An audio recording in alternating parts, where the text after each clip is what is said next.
to Podcasting 101 with me, your host, Rachel. This podcast is for female business owners and solopreneurs that are looking to start a podcast that adds to your own already awesome offering. I'll give you helpful advice that you can take away and use in your podcasting journey. I hope to answer those tricky questions that just keep you from starting. Once a month, I'll be joined by other female podcasters. They'll share their journey with you and offer tips and advice they discovered along the way. Let's get started.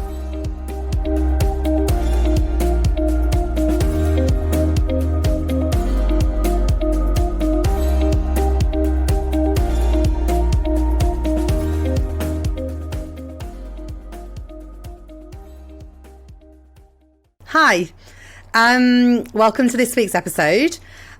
This week, I wanted to kind of share the best of my guests. I've had quite a few really awesome female podcasters come on my show since it started, and they had some really valuable insights into what it's like running a podcast, managing it, how you're setting it up, all those things around being a podcast host. And I just wanted to kind of share their best bits and what really resonated with me from what they said and what I think would really benefit you. So the first clip I'm going to share is from Tamsin and Gillian. They host the Anti-Diet Club podcast.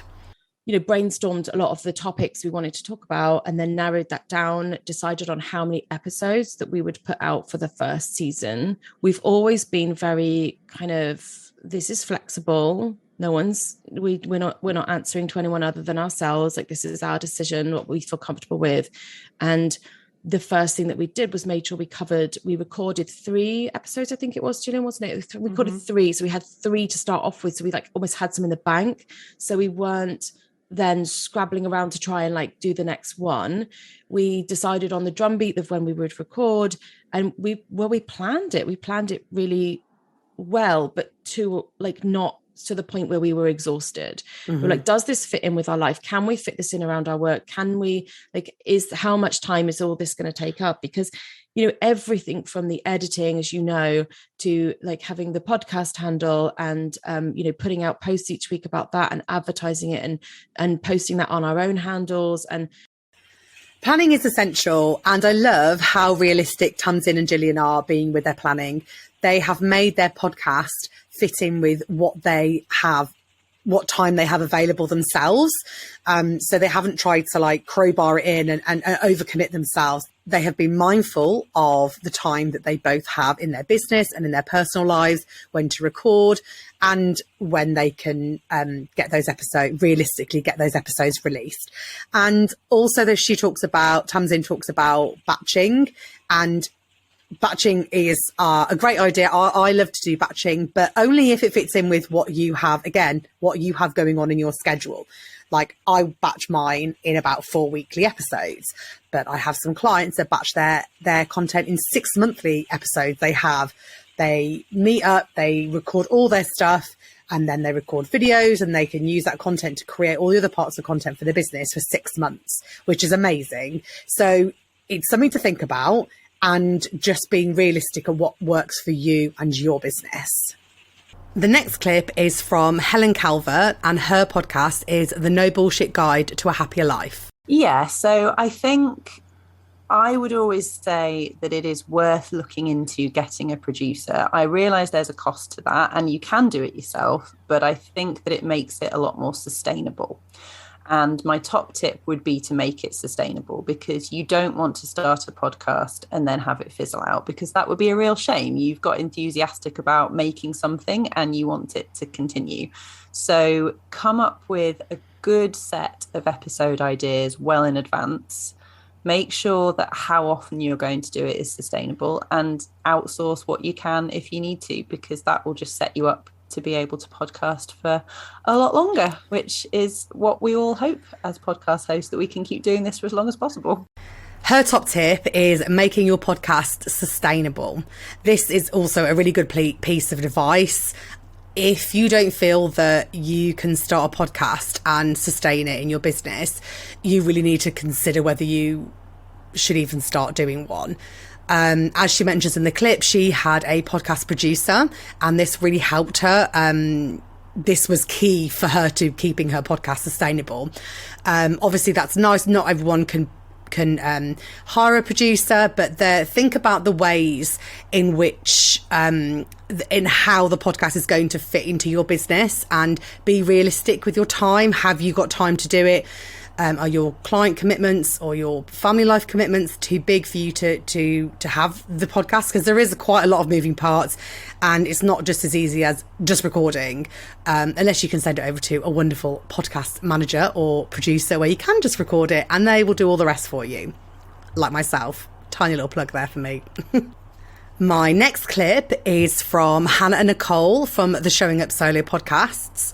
I love Hannah and Nicole. I'm a little bit biased because I am their podcast manager and I do edit their episodes. But even if I didn't, they share so much valuable content, and they are such experts in their field with digital marketing and social media. I would really recommend that if you are a solopreneur and you are struggling with marketing your business, with showing up, I would really recommend listening to their podcast. They have so much great advice. Here's a little clip from them. We wanted to have a theme each month. So both episodes that come out in the month, the solo ones and the guest expert ones, have a theme. Like the first month, the theme was setting marketing goals. The second month, the theme was ideal client.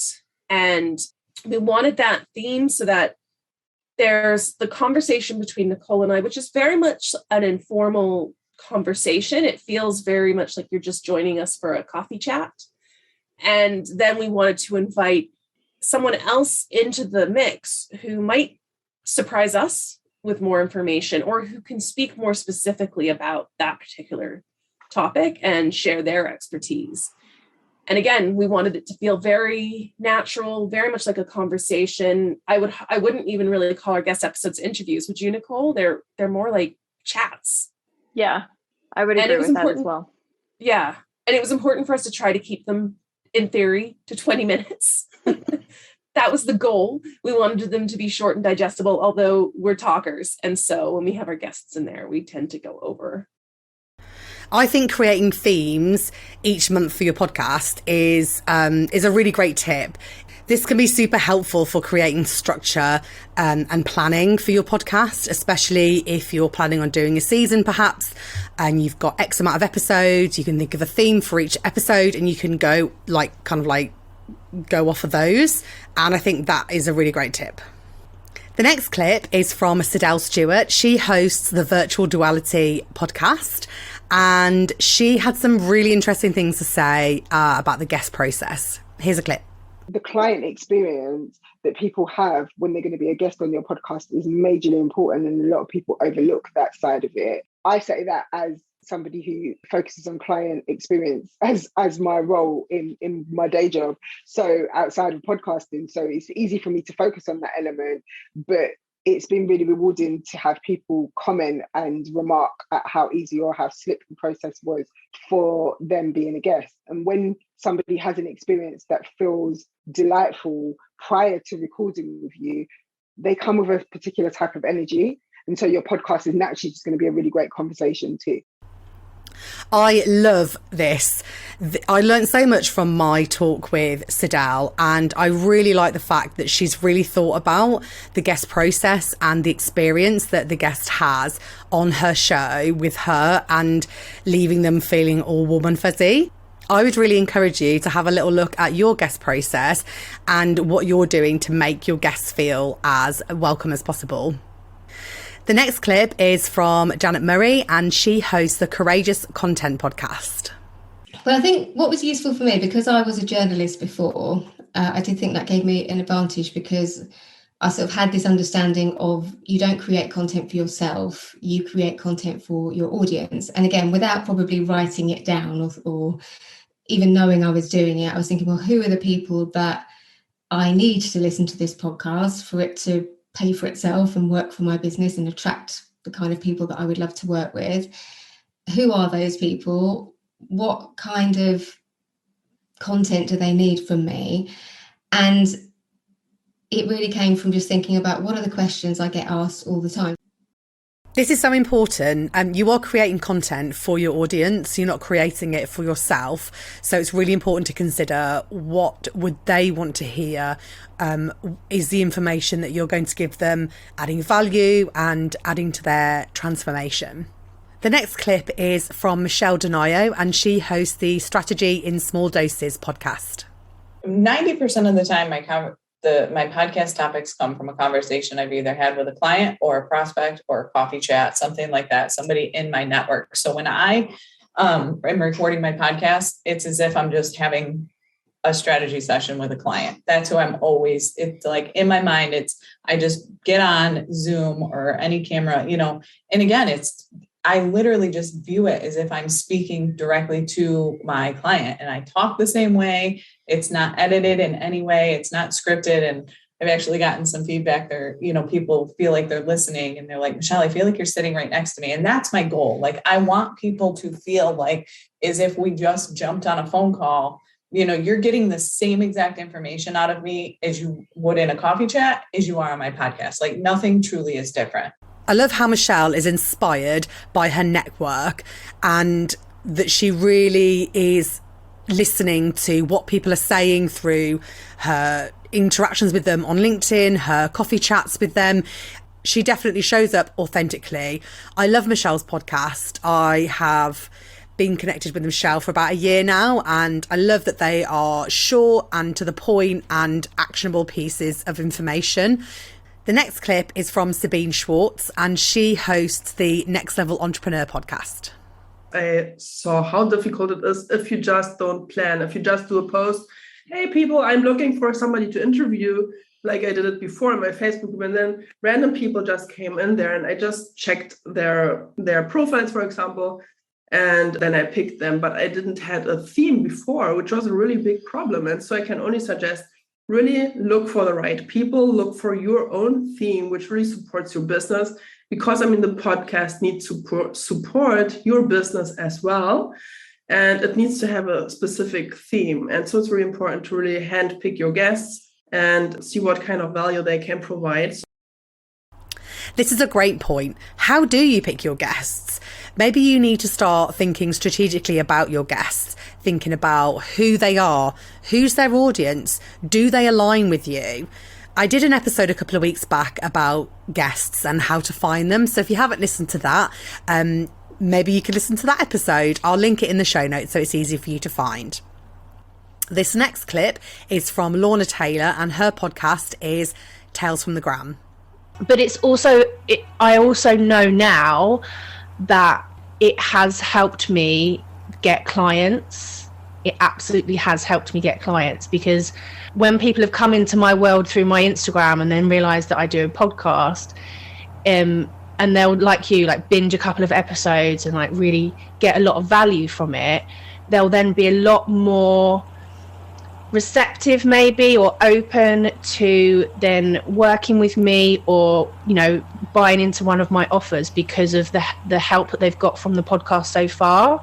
So in terms of like nurturing people and like warming up my audience, that has massively helped, and I can see that I have definitely got a return on that, because people have told me, they have said to me when they've been on calls with me, oh, I've just listened to a couple of your episodes and I've got a couple of questions now that we're working together. So I definitely know that it has helped in that sense. I love how Lorna's podcast is really working for her with helping her business, getting clients. I think this shows the power of podcasting and showing that how it can really benefit your business to have this touch point of a place where people can go to get that value from you for free as well, and for them to get to know you as well, and using it as part of the customer journey and like a pre-qualifier almost. This is really great to hear. The next clip is from Cassandra Collins. Now, Cassandra doesn't actually have a podcast, but she was a bonus guest of mine because she is a repurposing expert. And I think repurposing is super important. Here's a little clip from her episode. I will find like the summary, like an opening summary, highlight whatever those tips are throughout it, and then clean it all up at the end and tie it all together. And if you can do that, you have a blog, right? It can also double as show notes, or you can just take the opening summary for your show notes, right? Because you're kind of giving a quick synopsis of what it's going to be about. And that's your show notes. From there, you can cut it down even more into a similar format for a social media post. So you will create a headline, for the post that's really, really eye-catching, or, that kind of punch you in the gut, kind of get people's attention kind of headline. So in the clip, Cassandra's talking about the different ways in which you can repurpose your podcast episode. You transcribe it and then create lots of lovely other pieces of content from it, like a blog, audiogram, helps with your show notes as well. There are so many different things that you can get from your podcast episode, not just from that one piece of content. And I am really, really big on repurposing, and I think it's a really valuable thing to have in your business, and it helps you to keep consistent and streamline your marketing. All the episodes that you're creating in your podcast is just like a big content bank, and then you can use this content bank as your evergreen content for your marketing, because it's still valuable, it's still relevant to your audience, and you don't have to reinvent the wheel. You're creating a wonderful content bank when you're creating your content for your podcast.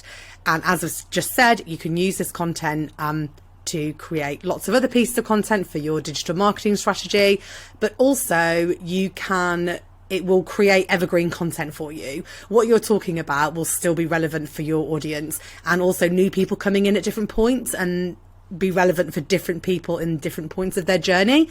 So it is such a valuable tool.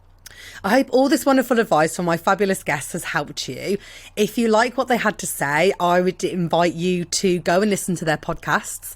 If you do go and listen and you really enjoyed their episodes, then I encourage you to also leave a review for them. You'll be able to find all the information about leaving a review in the individual podcast show notes. I'll leave all the information and links to these different podcasts and these wonderful ladies so that you can find them easily. I hope everyone has a Merry Christmas and a Happy New Year. Thanks for joining me. See you in 2023. Bye. Thanks so much for listening. If you've enjoyed today's episode, please like, share and subscribe. Your support means so much to me. If there's a question or topic you'd like covering, then I'd love to hear from you. Find the podcast on Instagram @RachelBotfield and drop me a DM. Till next time. Bye.